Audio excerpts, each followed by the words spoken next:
కేంద్ర రాష్ట్ర ప్రభుత్వాలు నూతన జాతీయ విద్యా విధానం పేర విద్యని ప్రైవేటీకరణ చేస్తూ విశ్వవిద్యాలయాల్ని నిర్వీర్యం చేస్తోందని ఎస్ఎఫ్ఐ రాష్ట్ర కార్యదర్శి నాగరాజు అన్నారు.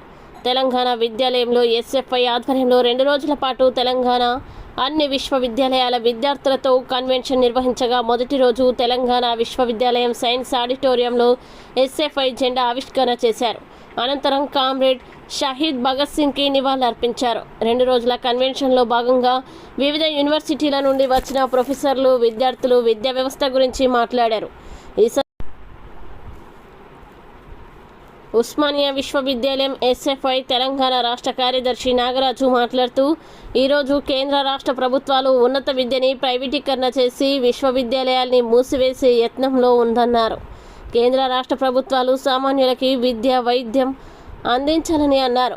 కానీ కార్పొరేట్ సంస్థలకి దారాదత్తం చేస్తూ సామాన్యులకి, బడుగు బలహీన వర్గాల వారికి భవిష్యత్తులో ఉన్నత విద్య అందకుండా పోతుందని అన్నారు. రాష్ట్రంలో కావాలని చెప్పేసి ఈ రాష్ట్రం సాధించడంలో సుమారు 1200 మంది విద్యార్థులు ఆత్మ బలిదానాలు చేసి ఆ రోజు ఉస్మానియా లాంటి యూనివర్సిటీలో, కాకతీయ లాంటి యూనివర్సిటీలో, తెలంగాణ లాంటి ఈ యూనివర్సిటీకి పేరే పెట్టుకున్నాం తెలంగాణ యూనివర్సిటీ అని.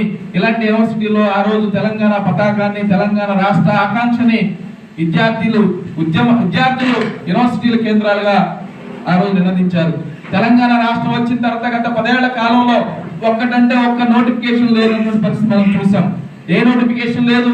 నేను మాట్లాడుతున్న notification group 1 notification, DSC notification, లేదంటే పోలీస్ కానిస్టేబుల్ నోటిఫికేషన్ కాదు.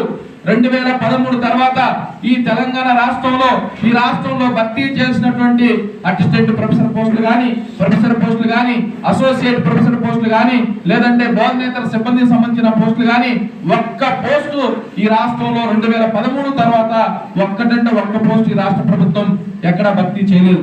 2020లో ఈ తెలంగాణ రాష్ట్రాన్ని పరిపాలించినటువంటి గత బీఆర్ఎస్ ప్రభుత్వం చెప్పింది, వాళ్ళకు జీవో కూడా ఇచ్చారు.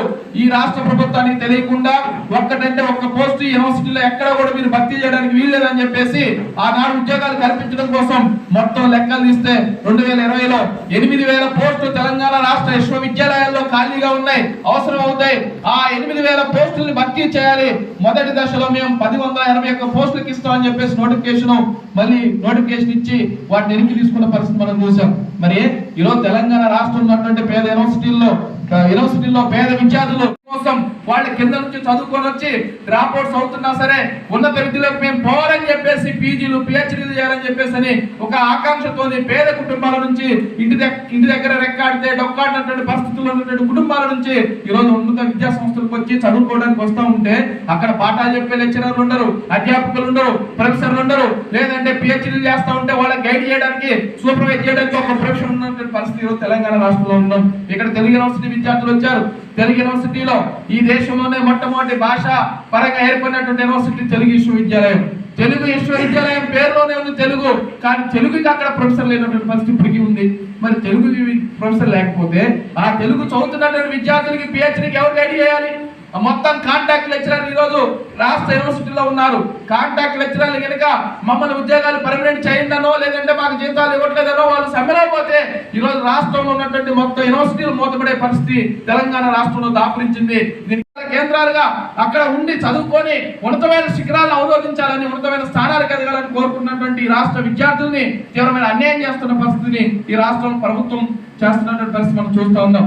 మరి ఈ రాష్ట్రంలో కొత్తగా వచ్చిన ప్రభుత్వం అయినా చేసిద్దా అని చెప్పేసి అనుకుంటా ఉంటే వాళ్ళు కూడా యూనివర్సిటీల గురించి మాట్లాడలేదు. ఎందుకు నేను ఈ మాట చెప్తున్నా, మీరు విమర్శిస్తున్నారు. మొన్ననే కదండి వచ్చింది కాంగ్రెస్ ప్రభుత్వం అని చెప్పేసి మీరు అనొచ్చు. వాళ్ళు వచ్చిన తర్వాత ఓటాన్ అకౌంట్ బడ్జెట్ పెట్టారు. ఓటాన్ అకౌంట్ బడ్జెట్ పెడితే ఈ మొత్తం రాష్ట్రంలో, తెలంగాణ రాష్ట్రంలో యూనివర్సిటీల అభివృద్ధి కోసం కేటాయించిన నిధులన్నీ అంటే కేవలం 500 కోట్ల రూపాయలు మాత్రమే.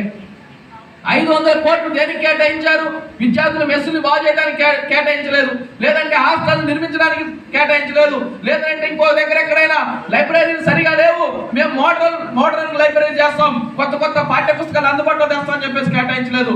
వాళ్ళు కేటాయించింది కేవలం యూనివర్సిటీలో జీతాల కోసం మాత్రం 500 కోట్లు కేటాయించారు. మరి ఈ ప్రభుత్వం కూడా యూనివర్సిటీల పట్ల అట్లే ఉంటే రేపు రాబోతున్న కాలంలో తెలంగాణ రాష్ట్రంలో పేద విద్యార్థులు ఉన్నత విద్యను ఎలా చదువుకోవడానికి అవకాశం ఉంటుందని చెప్పేసి మేము అడుగుతా ఉన్నాం. దాంతో పాటు పిహెచ్డీ చేస్తున్నటువంటి విద్యార్థులకి ఈ రాష్ట్రంలో ఎక్కడ కూడా ఈ కేంద్ర ప్రభుత్వం ఆర్జీఎన్ఎఫ్ మొత్తాన్ని ఆఫ్ చేసింది. నాన్ నెట్ ఫెలోషిప్, నెట్ లేకుండా పిహెచ్డీ చేసే వాళ్ళకి ఫెలోషిప్ నెట్ రాసి వాళ్ళు జేఆర్ఎఫ్ కానిటువంటి వాళ్ళకు కూడా ఫెలోషిప్లు కేంద్ర ప్రభుత్వం ఇవ్వట్లేదు. ఈ రాష్ట్రంలోనైనా ఎక్కడైనా సాయం చేస్తున్నామని చెప్పేసి ఎదురు చూస్తూ ఉంటే అట్లాంటి సహాయం లేదు. ఫెలోషిప్లకి ఇవ్వడం కాదు, తింటున్నటువంటి మెస్సు బిల్లులు రిలీజ్ చేయక ఈరోజు మెస్సులు పోతే మీ బిల్లు రాలేదు కాబట్టి మేము మీకు అన్నం పెట్టమని చెప్పేసి రాని పరిస్థితి కూడా కొన్ని యూనివర్సిటీల్లో కనిపిస్తూ ఉంది. అందుకే మెస్ బిల్లులు ఇవ్వరు. విద్యార్థుల చేత సెక్యూరిటీ డిపాజిట్లు ముందే కట్టించుకుంటారు. ఆ బిల్లులు మెస్ బిల్లులు రాకపోతే విద్యార్థులు స్వయంగా డబ్బులు కట్టుకునే పరిస్థితి ఉంది. ఇంకో పక్క ఈరోజు తీవ్రమైన గందరగోళం ఈ రాష్ట్రంలో విశ్వవిద్యాలయాల్లో కొనసాగుతూ ఉంది. కాబట్టి ఏదైనా కాంపిటేటివ్ ఎగ్జామ్స్ కి ప్రిపేర్ అవుతామని చెప్పేసి అని కోరుకొని చదువుకోవడానికి వెళ్తే ఈరోజు లైబ్రరీలో సగానికి పైగా పుస్తకాలు లేక, లైబ్రరీలో చాలా మ్యాగజైన్స్ రాక, ఎప్పుడో 2004 నుంచి ఉన్నటువంటి కొన్ని పాతబడినటువంటి పుస్తకాలు ఉంటే ఆ పుస్తకాలు తీసుకొని చదువుకుంటున్నారు తప్ప అప్డేట్ అయినటువంటి తెలంగాణ వచ్చిన తర్వాత అప్డేట్ అయినటువంటి సిలబస్ కానీ, తెలంగాణ వచ్చిన తర్వాత కావాల్సినటువంటి పుస్తకాలు కానీ, లేదా తెలంగాణ వచ్చిన తర్వాత విద్యార్థులకి ఎలాంటి పోటీ పరీక్షలకు అవసరమవుతున్న అలాంటి పుస్తకాలు కానీ ఈరోజు చాలా యూనివర్సిటీలు లేనటువంటి పరిస్థితి కనిపిస్తా ఉంది. అందుకే ఈ రాష్ట్రంలో మనం ప్రధానంగా డిమాండ్ చేస్తా ఉన్నాం, లైబ్రరీని మీరు బాగా చేయాలి, లైబ్రరీని అప్డేట్ చేయాలి, కంప్యూటర్ డిజిటల్ లైబ్రరీలు ఏర్పాటు చేయాలి, అలాగే ఫెలోషిప్లు ఇవ్వాలి. ఈ రాష్ట్రంలో ఇందాక కామ్రేడ్ మూర్తాన మాట్లాడుతూ చెప్పాడు, ప్రతి విద్యార్థికి ఫెలోషిప్ రానటువంటి ప్రతి విద్యార్థికి రాష్ట్ర ప్రభుత్వం సంవత్సరానికి కొన్ని నిధులన్నీ కేటాయించు, నెలకు 30,000 రూపాయలు ఇవ్వాలని చెప్పేసి కూడా ఎస్ఎఫ్ఐ డిమాండ్ చేస్తా ఉంది. దాంతో పాటు పీజీ చదువుతున్నటువంటి విద్యార్థులకి నెలకు 5,000 రూపాయలు ఇవ్వాలని డిమాండ్ చేస్తా ఉంది. వాటితో పాటు ఈ రాష్ట్రంలో ఉన్నటువంటి మొత్తం యూనివర్సిటీల్లో ఈ రోజు ఎన్ని పోస్టులు ఖాళీ ఉంటాయో ముందు అన్ని పోస్టులు భర్తీ చేసి విద్యార్థులకు చక్కగా చదువు చెప్పేదాని కోసం ప్రయత్నం చేయమని చెప్పేసి ఎస్ఎఫ్ఐ అడుగుతా ఉంది. అనేక రూపాల్లో అవసరాలు ఉన్నాయి, అనేక అంశాల వారికి అవసరాలు ఉన్నాయి. ఉస్మానియా లాంటి యూనివర్సిటీలోనే మొత్తం వర్షాకాలం పెచ్చులు ఊడిపోయిన పరిస్థితి ఉంది. హాస్టల్ విద్యార్థులకి ఫ్యాన్లు ఇరిపడుతున్న పరిస్థితి ఉంది. అలాంటి పరిస్థితి ఈ రోజు రాష్ట్ర రాజధాని ఈ రాష్ట్రంలో పేరొందినటువంటి యూనివర్సిటీలోనే అలాంటి హాస్టల్లో ఉంటే ఎక్కడ ప్రభుత్వం నిధులిస్తా ఉంది, ఎక్కడ బాధ చేస్తా ఉంది. అందుకే యూనివర్సిటీ గురించి మాట్లాడాలంటే యూనివర్సిటీలు సమస్యలు పరిష్కారం చేయడం ప్రభుత్వం, వాటి కోసం కూడా రాబోతున్న కాలంలో ఎస్ఎఫ్ఐ ప్రధానంగా పనిచేయాలని చెప్పేసి నిర్ణయం తీసుకోవడం కోసం ఈ కన్వెన్షన్ నిర్వహిస్తున్నాం. వాటితో పాటు ఈ రోజు ప్రధానమైన ఇంకొక సమస్య ఉంది అన్నప్పుడు యూనివర్సిటీల్లో ఈ చదువులు అలాగే వీటితో పాటు ఇంకో సమస్య ఉంది రాష్ట్రంలో అంటే యూనివర్సిటీలని మొత్తం కూడా ధ్వంసం చేసే ప్రయత్నం చేస్తా ఉన్నారు, ఈ మూసివేసే ప్రయత్నం చేస్తా ఉన్నారు, ప్రైవేట్ యూనివర్సిటీలకు అనుమతిస్తా ఉన్నారు. త్యాగాల తెలంగాణలో మాకు కార్పొరేట్ ప్రైవేట్ యూనివర్సిటీలు వద్దని చెప్పేసి నిర్ణయించాలని ఎస్ఎఫ్ఐ కోరుకుంటా ఉంది. ఇప్పటికే ఈ రాష్ట్రంలో 16 యూనివర్సిటీలకి పర్మిషన్ వాళ్ళని భావిస్తే మొదటి దశలో 7 యూనివర్సిటీలకు ఇచ్చారు, తర్వాత 5 యూనివర్సిటీలకు ఇచ్చారు. మనకి అనుభవం ఉంది, మనం చూస్తా ఉన్నాం. ఇక్కడ ఎవరైనా మీ తమ్ముళ్ళలో చెల్లెల్లో ఎవరైనా చదువుకున్న వాళ్ళు ఉంటే మనకు తెలుస్తుంది. ప్రైవేట్ యూనివర్సిటీలకు అనుమతులు ఇస్తే గురునానక్ అనే ఒక ప్రైవేట్ యూనివర్సిటీకి ఇంజనీరింగ్ కాలేజీని యూనివర్సిటీగా మార్చుతున్నాం అని చెప్పేసి వాళ్ళు అనుమతులు ఇస్తే గవర్నర్ సంతకం పెట్టగా అది పెండింగ్ పడితే గురునానక్ యూనివర్సిటీ 20,000 కోట్ల రూపాయల తల్లిదండ్రుల నుంచి వసూలు చేసింది, కానీ అనుమతులు లేవు. అలాగే శ్రీనిధి యూనివర్సిటీ అనే ఒక యూనివర్సిటీ వాళ్ళు కూడా కొన్ని కోట్ల రూపాయలు వసూలు చేశారు. అనుమతులు లేకుండా ప్రైవేట్ వాళ్ళు విడిగా ఈరోజు లక్షల రూపాయలు ఫీజులు తీసుకుంటా ఉన్నారు. అందుకే ప్రైవేట్ యూనివర్సిటీ రాష్ట్రంలో ఇవ్వదని చెప్పేసి ఎస్ఎఫ్ఐ డిమాండ్ చేస్తా ఉంది. ఎందుకు ఇవ్వదని డిమాండ్ చేస్తా ఉన్నాం? ప్రైవేట్ యూనివర్సిటీలు వాళ్ళ ముందే పోటీ పెట్టారు, మా యూనివర్సిటీలో సామాజిక రిజర్వేషన్ ఇక్కడ వర్తించవు, ఎస్సీ ఎస్టీ బీసీ రిజర్వేషన్ మేము ఇవ్వలేం. ఎవరైతే డబ్బులు కట్టుకోవాలనుకుంటున్నారో, ఎవరైతే లక్షల రూపాయలు ఫీజులు చెల్లించాలనుకుంటారో వాళ్ళే మా యూనివర్సిటీ రాండి అని చెప్పేసి ఈ రోజు బోర్డులు పెట్టుకున్న మనం చూస్తా ఉన్నాం. అంటే ప్రభుత్వమే భూమి ఇస్తుంది, ప్రభుత్వమే నీళ్లు ఇస్తుంది, ప్రభుత్వమే కరెంట్ ఇస్తుంది, ప్రభుత్వమే రియంబర్స్మెంట్ ఇస్తుంది, ప్రభుత్వమే అన్ని సౌకర్యాలు కల్పిస్తుంది. ఆ ప్రభుత్వానికి ట్యాక్సులు ఫీజులు కట్టేటటువంటి అన్ని సామాజిక వర్గాల విద్యార్థులు తల్లిదండ్రులు మనం ఉంటాం. కానీ ప్రైవేట్ యూనివర్సిటీలో మాత్రం రిజర్వేషన్ ఇవ్వరట.